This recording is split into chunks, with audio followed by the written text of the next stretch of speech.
සමහර දරුවෝ අම්මට බැන්නට අඩි හැප්පුවට රවල බැලුවට අම්මා ඔබ ගැන හිතපු විදිහ ඔබ දන්නවද? මම ඒක කවියකින් මෙන්න මේ විදිහට කියන්නම්.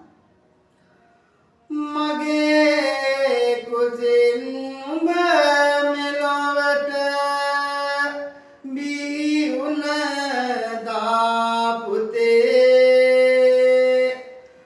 මට රාජකම ලැබුණා වගේ දැනුණා මගේ පුතේ